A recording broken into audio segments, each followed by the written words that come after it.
Hello and welcome back. Once again, I'm Ashok Rajguru, your tutor.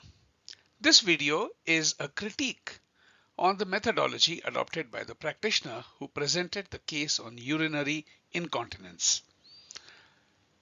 Let me begin by saying that a critique is not a criticism, it's a rational analysis of a presentation. To start on a lighter vein, let's have a look at this cartoon. Here is a little boy who has drawn a picture of his mom.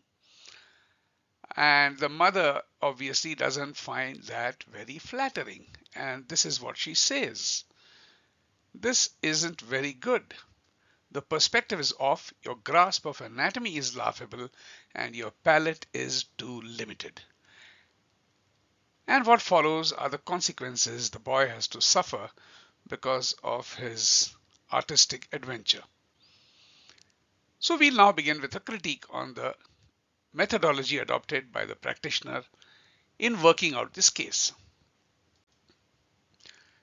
The objectives of this lesson are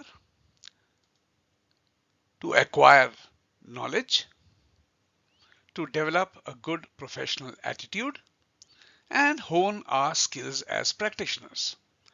As far as knowledge is concerned, we will see how we are going to develop a strategy to determine the hierarchy of symptoms on a rational scientific basis. As far as developing the proper professional attitudes are concerned, we shall learn how important it is to avoid bias as a practitioner, which is what Hahnemann has exhorted us over and over again in the organon of the medical art. And as far as skills are concerned, we shall learn how to apply classical principles to repertories. And we shall see what is meant by the term synthesizing a rubric to cover a symptom completely. Let's look at the chief complaint. The chief complaint is the patient who is a 70-year-old male and who has had a surgery for benign prostate hyperplasia, which means a swollen prostate gland. Following that surgery, he had incontinence. So there are two rubrics which will cover this completely. One is ailments from operations or injuries, and the second one is regarding the incontinence, which is the morbid desire to urinate frequently. So the two of them combined together beautifully cover the chief complaint. Another point to note is that surgery is really a suppressive treatment. It has been done to suppress the inherent tendency or the derangement of the life force which is causing the swelling or the hyperplasia of the prostate. So we will take another rubric which will cover that condition, which is prostate gland swelling. So these rubrics are going to cover the chief complaint completely, and we shall see how we'll be using it in the next video. For the time being, we are just doing an analysis or a critique of the methodology adopted by the practitioner. We have some very interesting and important concomitants. For instance, the patient has complained of diminished sexual desire. He has a fear of doctors and hospitals. Throughout the interview, his mind seems to be dwelling on the past, in particular his childhood and his relationship with his father. He has also mentioned that he is very sensitive to injustice. Also, we are told that he has type 2 diabetes and that presently he is having fluctuating blood sugar levels.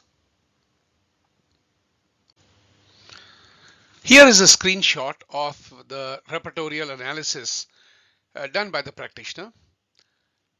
19 rubrics have been taken for analysis, many of which are really repetitions of the same symptom and could have been sufficiently summarized by combining. There is only one rubric, which is shown here as number 19, which comes close to describing the chief complaint of the patient.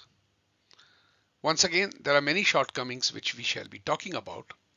And there is another separate video which talks about the math behind using the technique of combining and crossing rubrics in order to make an effective analysis to arrive at the remedy with the correct process. Next, let us consider the practitioner's approach to the patient's complaints. This slide discusses the one relating to aging and sexuality. And this is what the practitioner has mentioned in his paper. This interest in sexuality stood out as somewhat peculiar. We have to try to figure out, is this really peculiar? Something that every homeopath would try to seek in a case in order to nail the correct remedy? Or is it just a cultural bias? Let us look at what one of the most learned persons had to say centuries ago. This is Seneca the Younger, and this is what he had said more than 2000 years ago. Fruit tastes most delicious just when its season is ending. Every pleasure differs till its last its greatest delights. So is there something that is unusual about a 70-year-old male having an interest in sexuality? Is it to be considered a sign of health, or is it a sign of mental perversion? I think it would be very biased on the part of a practitioner, and in order to remove that bias, what the practitioner should have done is he should have probed further. Why has this not been taken up in the case taking? Nothing has been mentioned. It's just the practitioner bias, full stop. And this interest in sexuality, is it accompanied with a loss of desire or arousal? Or is it an erectile dysfunction problem, which could be induced by some other medication that the patient is taking? But we have not heard anything about this whatsoever. What about widower syndrome, which is discussed in the next slide? These are things that we as practitioners must very carefully examine and weigh before coming to any conclusion or bias. Widower syndrome can be read in greater detail in this particular book, Principles and Practice of Sex Therapy by Leiblum and Rosen. Very briefly it says, and one essay on this topic begins with a quote from Shakespeare's As You Like It, where Adam, a very faithful servant, is telling his master, who is very young, and Adam is a very aged person, and he says, "My age is a lusty winter, frosty but kindly." So everything is not lost when you age, and in this widower syndrome, people find it difficult to have a sexual interaction if they have had a long period of celibacy, which happens to be the case in this patient. Also, sexual difficulties can be attributed to unresolved feelings of grief, guilt, or anger. In fact, this patient is exhibiting a lot of anger towards his father, and he has got a lot of stories to tell about his childhood. So there is a lot of grief, if not guilt, but anger. And this could also be one of the underlying symptoms which may have been overlooked and which need to be addressed during an analysis. Now, a few words about fluctuating sugar levels. It has been mentioned that this represents a deteriorating condition of his diabetes. Let's see what is the clinical meaning of this as told by Mayo Clinic. And I quote, "Hormonal fluctuations brought on by illness, injury, surgery, emotional stress, puberty, menses, menopause can all affect blood glucose. Physical or emotional stress triggers the release of hormones called catecholamines, which often cause fluctuations in blood sugar levels." And what is happening to our patient here? He has just undergone a surgery. He is also having tremendous amount of emotional stress. So all these are building up to give those fluctuating sugar levels. We cannot just brush it under the carpet by saying that this is merely a deterioration of his diabetes. So here is a list of the shortcomings. Incomplete chief complaint. The very first slide that we saw that we can cover the chief complaint with the help of 3 rubrics, 2 of which can be combined together. We have a very strong case of causation.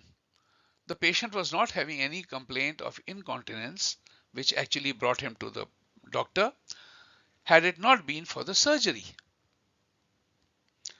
So causation is one of the most important factors that needs to be taken. Also, we saw that there's a total lack of understanding of synthesizing rubrics by combining and crossing. Strangely, we have the right answer for the wrong reason. And there you can see that big roar coming from that little creature which was on the right hand side of the slide. We ended the last slide with a warning from that little friendly creature who said roar, or the right answer for the wrong reason. And there are many humorous examples, especially in math, to illustrate how you can get the right answer for the wrong reason. In lighter vein, I'll just show you 2 examples. If someone were to ask, what is the answer of 16 divided by 64? Now, most of us could do that with mental arithmetic and say that it is 1/4 or it is 1 divided by 4. But let's see how we can get that answer.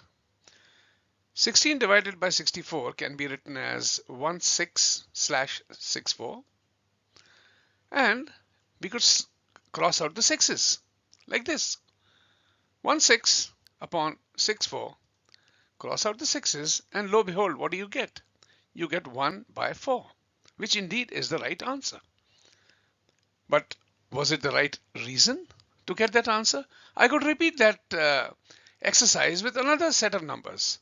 19 divided by 95. Once again, we can write it as 19 upon 95. Cross out the 9's this time. And lo behold, I get the right answer. 1 divided by 5. Perfect. So now that was really funny, but it really isn't. Because the ironical fact is that people in science, people in medicine, keep doing this over and over again. And Hahnemann, more than 2 centuries ago, had sternly warned us not to fall into this ugly trap. Those of you who wish to pursue this interesting fact further, I would recommend them to read this book by Gary Greenberg. The name of the book is The Noble Lie. And it's a collection of anecdotes or stories where scientists or people in medicine have been doing exactly the same kind of the right answer for the wrong reason. Here are a few key sentences from the preface of the book. Gary Greenberg says, the stories in this book are about some of these diagnoses. The diagnoses have something else in common. They are, in other words, fiction. A diagnosis stands for philosophy, for religion, for politics. In short, dodgy, tentative ways we have of looking at ourselves, and use the language of science to settle the question of how we ought to proceed.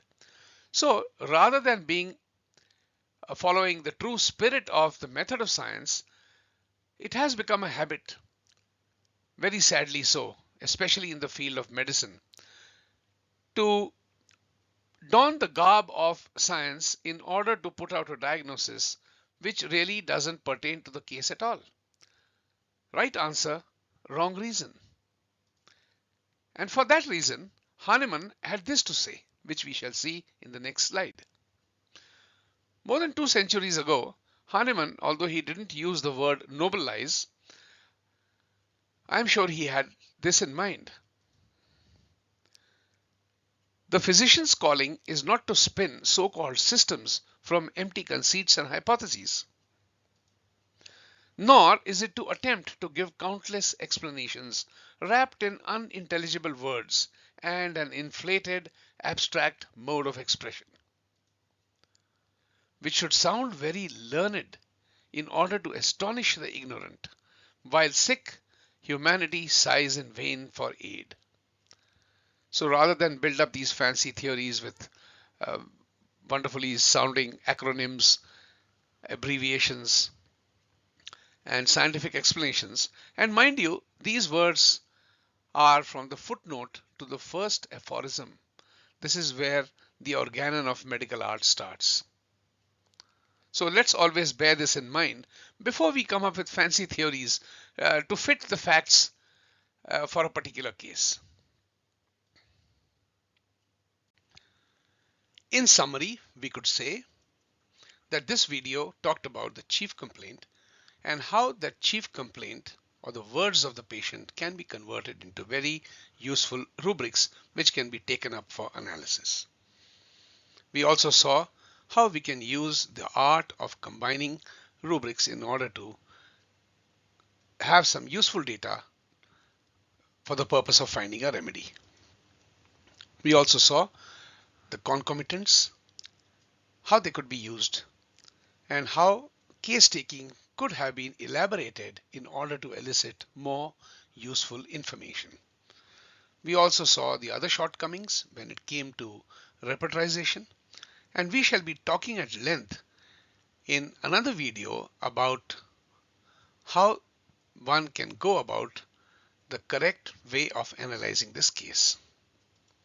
Finally, we saw it's very easy to get the right answer even if you're using a wrong method or a wrong reason. One has to be very careful with that. So thank you very much for your attention, and see you again in the next video. Meanwhile, you can just add your comments, your questions, and stir up a discussion on the forum. Thank you very much once again, and bye-bye.